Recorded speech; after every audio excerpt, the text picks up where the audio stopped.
Welcome, Rachel. It's such a pleasure to have you here with us today. Thank you so much for agreeing to do this.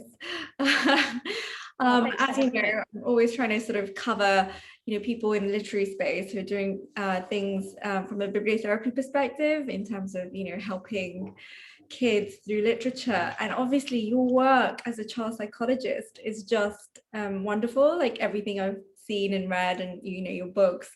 I'm just going to let my clients and my audience know who you are. So Rachel Brace is an experienced psychologist, children's book author, and co-founder of Stepping Through, which is an online educational and support resource for step parents and their partners. She's published 2 books to assist children's emotional adjustment to divorce and changed family circumstances. And she's originally from New Zealand and now lives in Sydney with her family, and currently consults privately to children, parents, and families on issues relating to separation and divorce, post-separation parenting, co-parenting, and step family living. And you can find out more about Rachel on Facebook and Instagram using the handle @kinshipbooks, and also via her website, www.kinshipbooks.com. So welcome, Rachel. And like I said, I was really fascinated by your work, both as a psychologist and as a children's author. And in particular, I really like the concept of your 2 books, Max's Divorce Earthquake and Harriet's Expanding Heart. I thought they were just both so wonderful in navigating the issues that, children face these days, especially with regards to, families, not so much breaking up, but maybe reorganizing themselves in a different format or structure. And I think that sort of literature is really needed.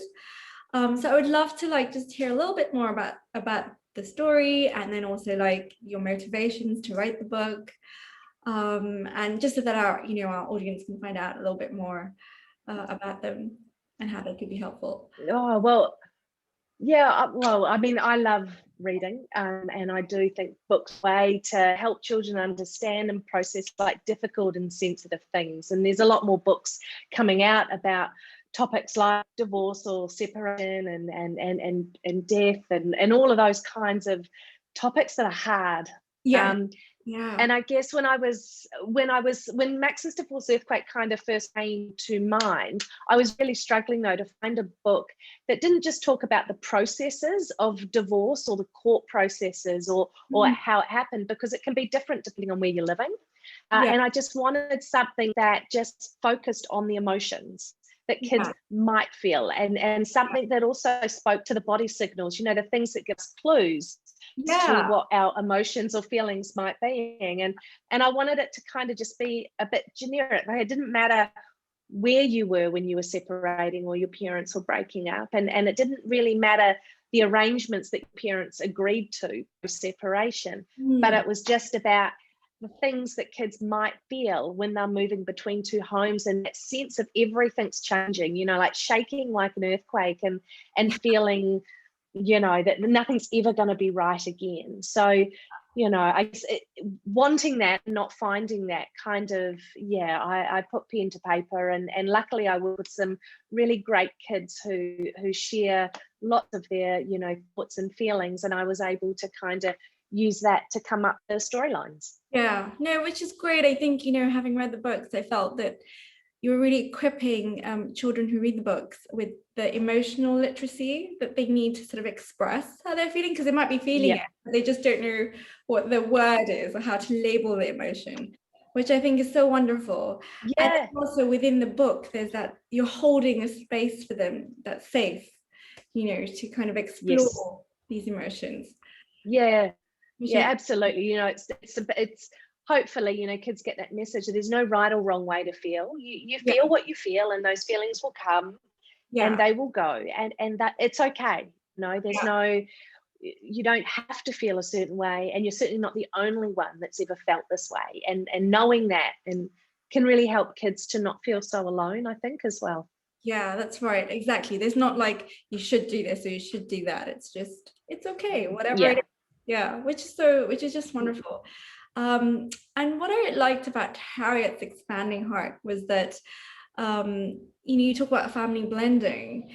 And I think that's really important because a lot of the times we just focus on the breakup and then that's it. But there hasn't been as much literature about family blending and, step families coming together. And I think that's a really important issue because there's so much adjustment that's needed. And I think children need that representation through the literature.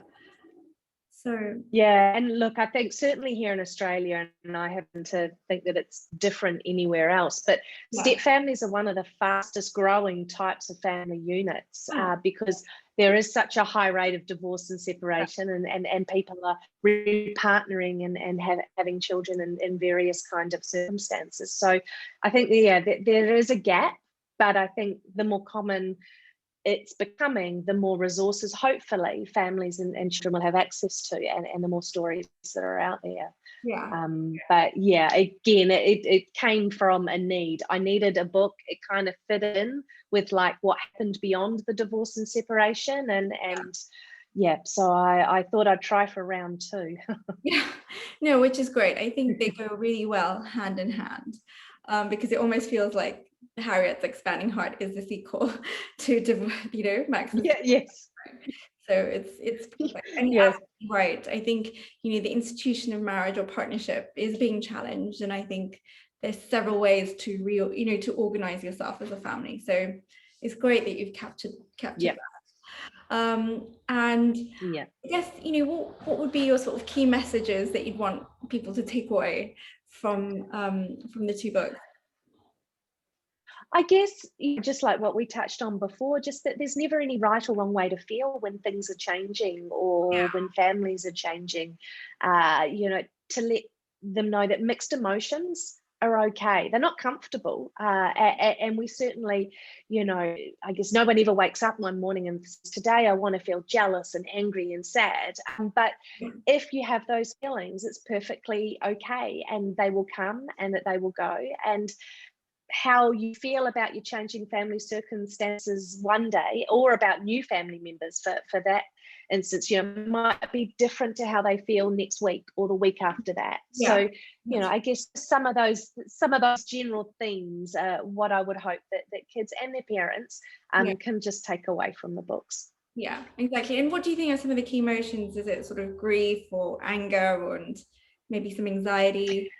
And I think all of those. I mean, I think the big one is grief and loss, and that can come out in so many different ways, because for the most part, when divorce happens, especially for, say, older kids and things like that, the ending of the life that it's the only life they've ever known, and that's loss, and it can be, absolutely, and a variety of different feelings, I think.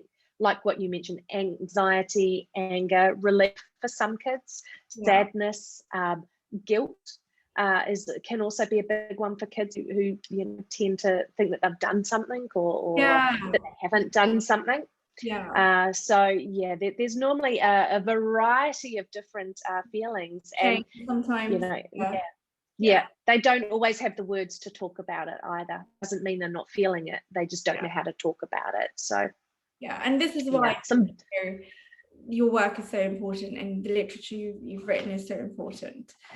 So thank you for that. And are there any other sort of challenging issues that you've come across as part of your work, in this space, in the sort of divorce separation space, that you talked about, needs to be written about? I don't know. Golly, where to start? I guess I work in quite a unique or a niche market, so I primarily work with people who are going through divorce and separation, who are in high conflict. One of the things that kids really, really struggle with is loyalty binds and loyalty conflicts. And I think parents sometimes, no one's ever parenting their best when they're going through massive change. You're never your best version of yourself when you're going through something awful like divorce or separation. And I think sometimes for children, they can get too caught up in the adult stuff. One, because adults are perhaps not having appropriate boundaries, or letting their own emotional feelings about what has happened cloud their judgment of what their children need in that moment. And that can cause a whole lot of challenges for kids who, safety issues aside, and they love mum and dad, warts and all. That's the beauty of kids, right? That they love us even when we're perhaps, undeserving, or we make mistakes. So it can be really tough for kids in that situation. Yeah, I think so. And I think, they've managed to, I think children sometimes take on so much of, parental stress and emotions and anxiety. And I think it's so important for parents to be able to look after themselves in this, so that they can, if they're okay, then their children will be okay. It's that sort of, strategy. You've got to look after yourself first before you can. It's that age-old analogy of put your own oxygen mask on before you put your children's oxygen mask on. Absolutely. So key. So maybe we'll see some more books around that, helping children with that, helping parents with that. So that would be really helpful. And obviously, as a bibliotherapist, my favorite question to ask people is, what's been a life-changing book for you? What sort of inspired you throughout your life? Something that stands out for you?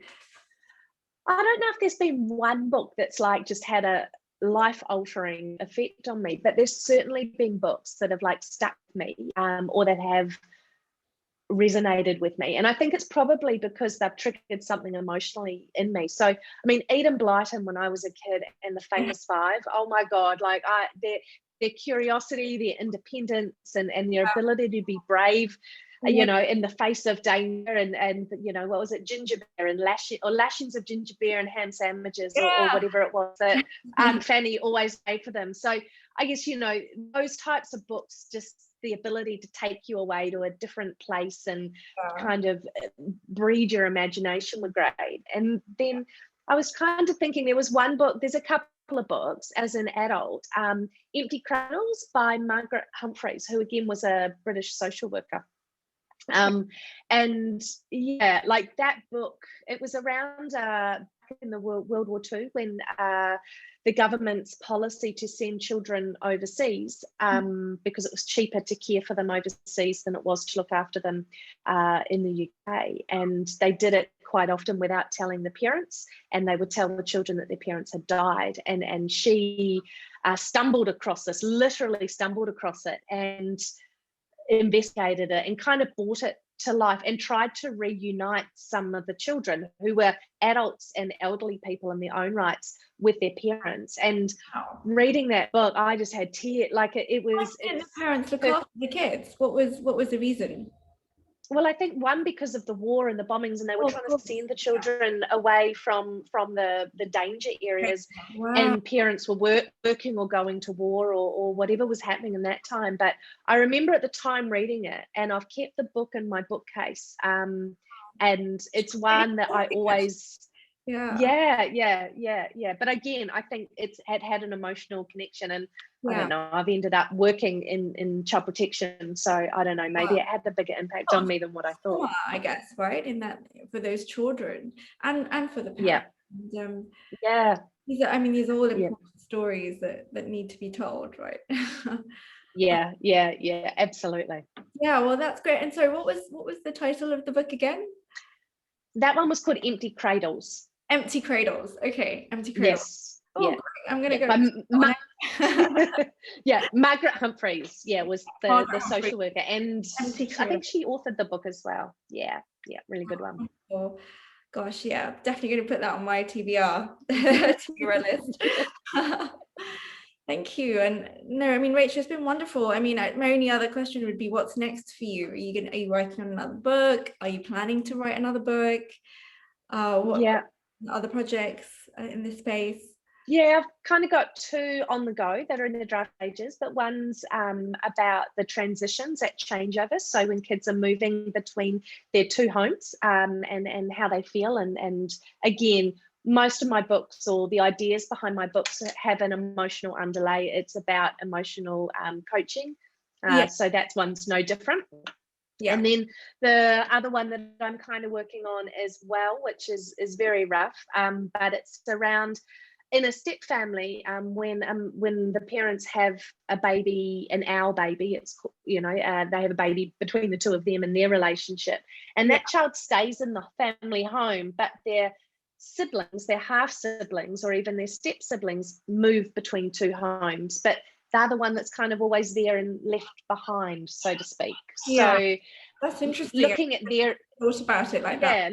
Yeah. Looking at their emotional experiences Wow. of that situation as well. Yeah. So that's also, if the half sibling who isn't the sibling of both parents, or who isn't the child of both parents, I mean, it must also feel a bit threatening to have our child who's got both parents. yes. So that's probably quite Yep. interesting dynamic as well. Yeah.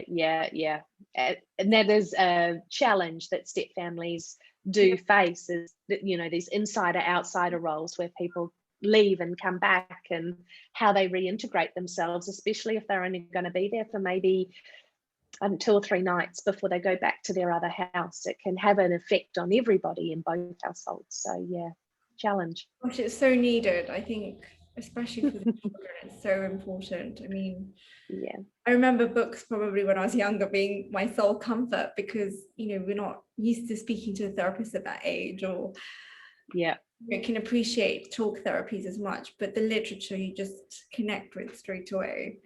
So yes, they're really important books. So thank you for your work and everything that you're doing in the space. It's great. oh, thank you. It helps lots of people out there. Yeah, books are amazing. So being a bookworm for a while, the healing power of books is something that I feel very strongly about. And it's nice to be talking to somebody else who feels that way as well. Yeah, I'm totally on the same page as you. Yep. Thank you so much, Rachel. It's been such a pleasure to have you. And we look forward to your future work. Absolutely. Well, thank you so much for having me. I've really enjoyed our chat. Thank you. Thanks, Rachel. Speak soon.